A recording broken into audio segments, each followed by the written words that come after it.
Hello everyone, and welcome to the Lenses podcast. This is the first episode, and I was originally going to make this a series of explainer videos, but it was going to be a lot of work for me to do that, and I'm kind of lazy about it. So instead I thought, well, why don't I just do a podcast? And to give you kind of vision that I have for this series, I want this to be more free-flowing. As you can already tell, I have much less of a script written in mind for these podcasts, and I want these episodes to be short, and they're really going to be about the big questions of life. So I want us to chat about life's most important questions, about the hard questions you think of. That could be things ranging from, does the soul exist and how does it influence my life, to, well, does God exist, or if God exists, blah, blah, blah.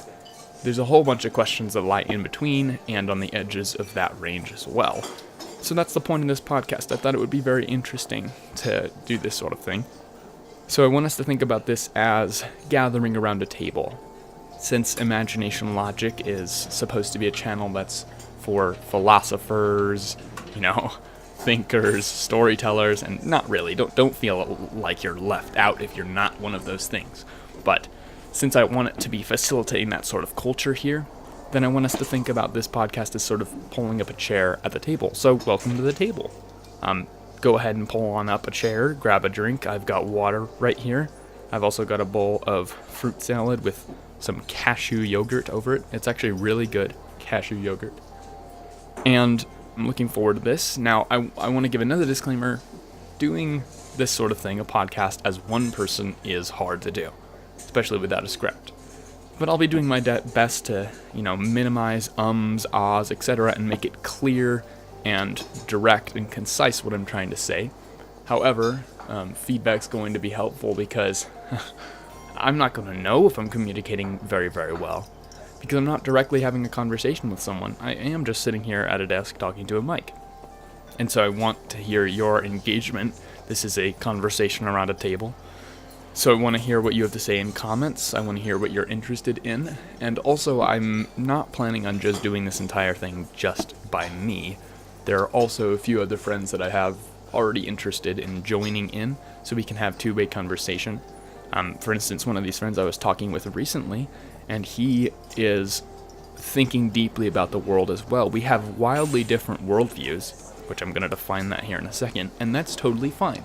But the goal of something like the Lenses podcast, and I think good conversation in general, is to be able to disagree on your worldviews, be able to disagree on big questions, and then have reasonable conversation where you both are actually listening to each other, understanding each other, and actually seeking truth. So that's that. And one more thing before I actually go into this. This usually will not be as formal as today. Today I have some definitions that I'm trying to be really specific about, so it'll feel a lot more like philosophy and etc. than this podcast really ever will. It's not what I'm really intending, and I definitely am not going to go super in depth. I'm not interested in using fancy terms. I'm not interested in explaining stuff down to the T. Like, for example, I'm not interested in having conversations about, can I trust my own senses? Because I don't really think that's helpful to have a conversation about. I think, there's common sense with that. Now we're going to start the first episode. I'm going to give you kind of a roadmap of what I'm interested in going into.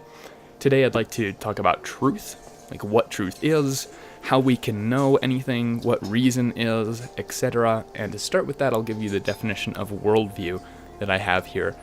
A worldview is a set of beliefs that one holds about life's most important questions, and the relations between those beliefs. So, in another way, you might also say that a worldview is like a habituated set of ways of noticing and thinking about the world. So, for example, if I see my dog, and every time I go to the cutting board, this dog walks underneath me, looking for food, I might start to get really, really annoyed and just view this dog as only caring about food. And whether that's true or not, it'll be my habit of seeing this dog as only looking for food. That's the only motivation that she has. And so that will be incorporated into my worldview in some sense. Now, that's not really a good example of a worldview, because the worldview is about life's important questions. But that sort of habituated way of thinking is definitely involved in a worldview. So there's no worldview independent access to the world. And what that means is that you can't look at the world without a worldview. And so, although the title of this podcast is the Lenses Podcast, I'm not trying to suggest that a worldview is like a set of glasses that you can take on or off, because you can't really remove your worldview. But you can see where you're out of line with truth, and I'll get to that in a minute. Put that on the side, let's talk about truth. So, what is truth? Everybody throws this around, we've heard this question a lot. What is truth? Well, truth is when reality matches the way that you think or believe or assert reality to be. So it always requires two things. That's a truth maker and a truth bearer. So a truth maker being reality, for example, and a truth bearer being an idea. And the match between those two is what truth is. So let me give you an example. You can hear my papers in the background here. Let's say that I believe that there is a certain book in the bookstore, right? That is a belief of mine. Now, I'm not in the bookstore. If I go and walk to the bookstore and go and see if the bookstore is there, now I'm faced with reality. So I have a certain belief about the world, and then I go to reality and I see, yes, the book is sold at this bookstore. So if I believed that they did sell the book, and now it's confirmed to me, that is a true statement.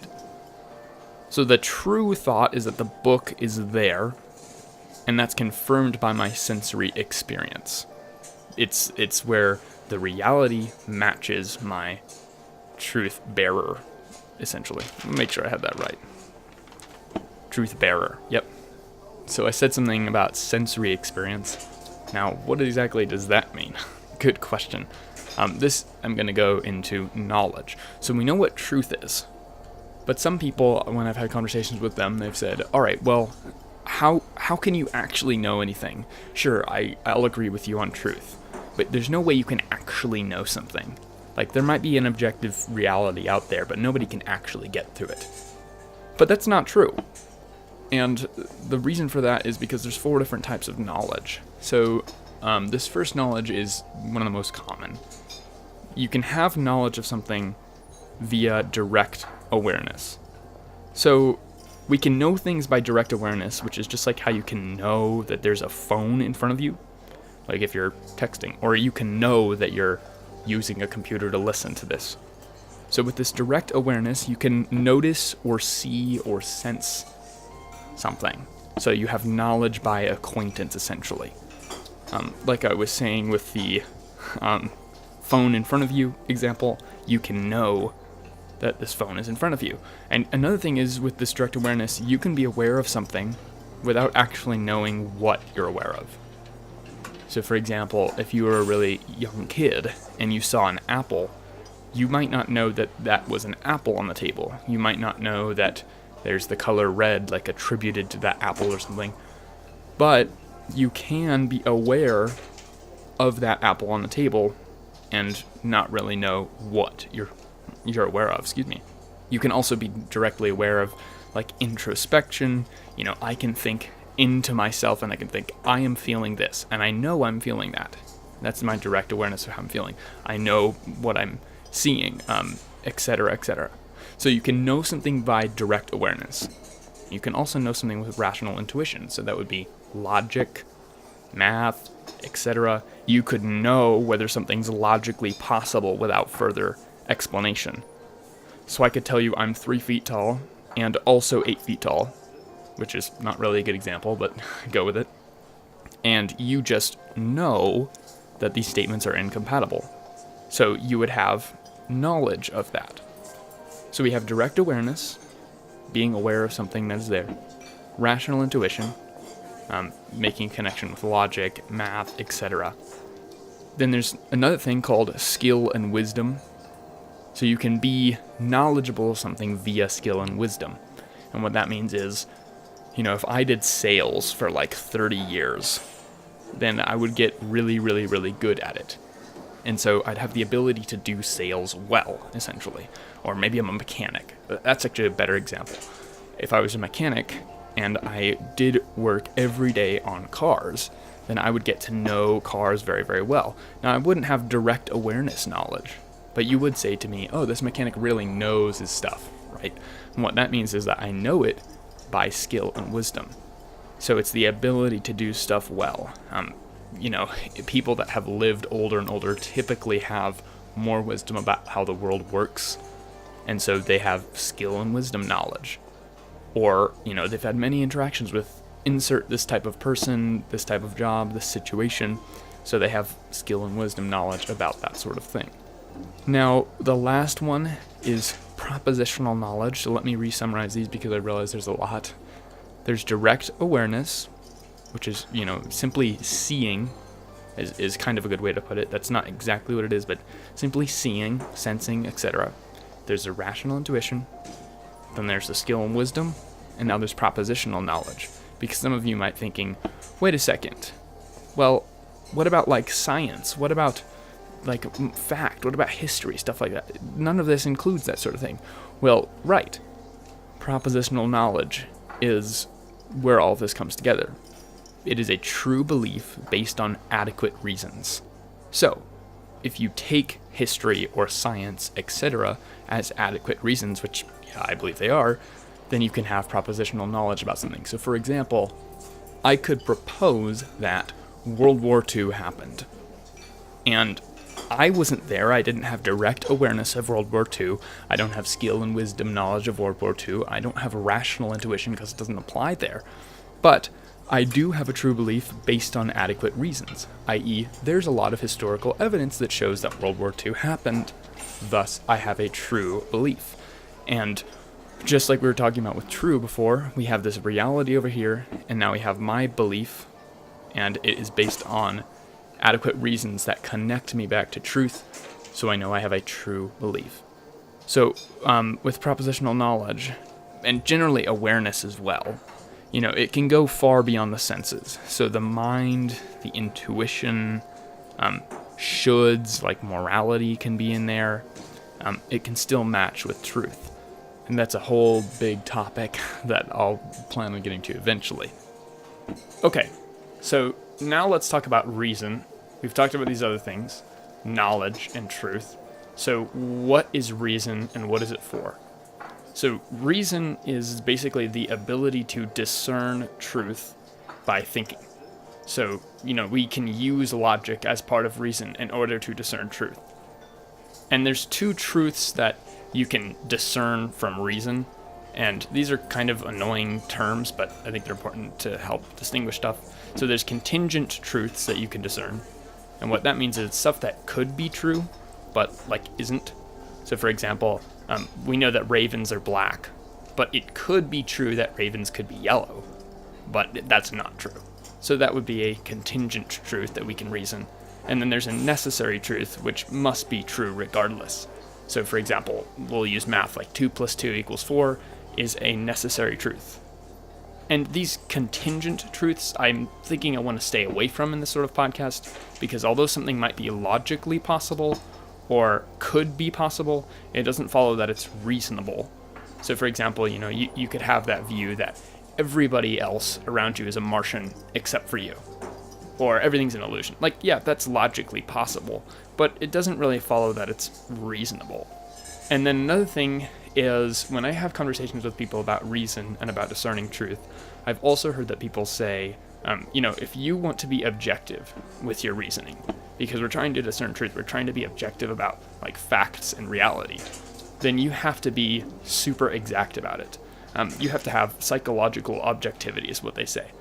That's a really fancy term. What it's essentially saying is, you need to be literally 50-50 on an issue. So for example, if I'm trying to be objective about which t-shirt is the best, horrible example, but then I might say, okay, well, I have to be literally 50-50 to know that the blue shirt is better than the red shirt, or something. I know these are opinions, so anyway. But then the problem with that is, if you study something at all, if you look into an issue at all, you will end up having a view on it, which makes it impossible to be literally 50-50 on an issue.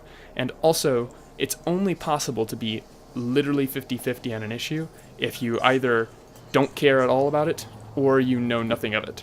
So, for example, I really don't care that much about sports. And so I might be psychologically objective about, like, which team plays best. Whereas other people are invested, and maybe they say, no, this team plays better, but their reasoning might have some more emotion in it. Whereas I don't really care. And I also know nothing of it. Rather, what I'm trying to do with reason and with this podcast is to have a rational objectivity, which is not psychological objectivity. Let me get these fancy terms out of here. I want to be able to discern the difference between good and bad evidence for a conclusion. That's what rational objectivity is. So what that means is all of us are good at determining what is reasonable evidence, what's a reasonable person. I think there's some laws for America that are based on a quote-unquote reasonable person law, as in, if a reasonable person were in this situation, then blah, blah, blah, blah. And we are all able to be reasonable. We know what a reasonable person looks like.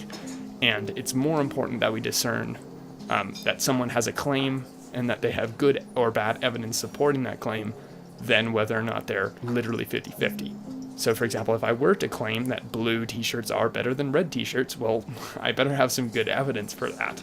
If I were maybe doing something with sports teams, then maybe I have their record of wins over the last 10 years. And that's something that I could look at and say, okay, that's good evidence for you to make the claim that this one team is better than this other team. Versus if they found, like, a drawing they did as a kid, which showed one team, like, winning a game and tried to use that as evidence to prove that that other team was better than the other one, then I would say that's bad evidence for that claim. So, yes, I kind of threw a lot of terms there. Hopefully that makes sense. We're not trying to have conversations about something being logically possible or be 50-50 on something. Rather, we're trying to talk about whether or not someone has good or bad evidence for stuff. And so to try to wrap this point up, reason is the ability to discern truth, and we're trying to think well about evidence supporting claims, etc. Let me know if you have comments about that, or if I was a little unclear there. Hopefully it makes sense. So that's about all that I had for today. I apologize if today was a little heady. Again, usually it won't be this formal. And I appreciated sitting around the table with you guys. One final note was, when I have people on this podcast and we disagree, and when you have conversations with people and you disagree, that's a really good thing. So keep doing that, because if we're really seeking to be like whole people that like are seeking truth and are really learning and really looking to use reason and logic and stuff, then it's really good to have disagreements, because that means you have an opportunity to discuss evidence. Maybe somebody else has actually a stronger position than you, or they have more evidence for it. And if that happens, that's a good thing. Arguments happen when people disagree, but if possible, having a civil conversation over disagreements is best. And changing your mind based on new evidence, if somebody makes a claim and they have stronger evidence than you, is also really good. Now, that's really, really hard to do. And sometimes it's really, really scary, and I can attest to that. But ultimately, if the goal is to become a more whole person who's really seeking truth, then it is more important that you are open to evidence and good claims, and are seeking to maybe even change your views than disagreeing for maybe bad reasons. Maybe you don't want something to be true, and I totally understand that. Well, now I need to change my viewpoint on that. So anyway, as we move forward with this, the goal is to have open minds and to talk deeply about these deep questions of life. And I'm looking forward to it. So yeah, have a great rest of your day. And that is all from me. Time to finish my beverage.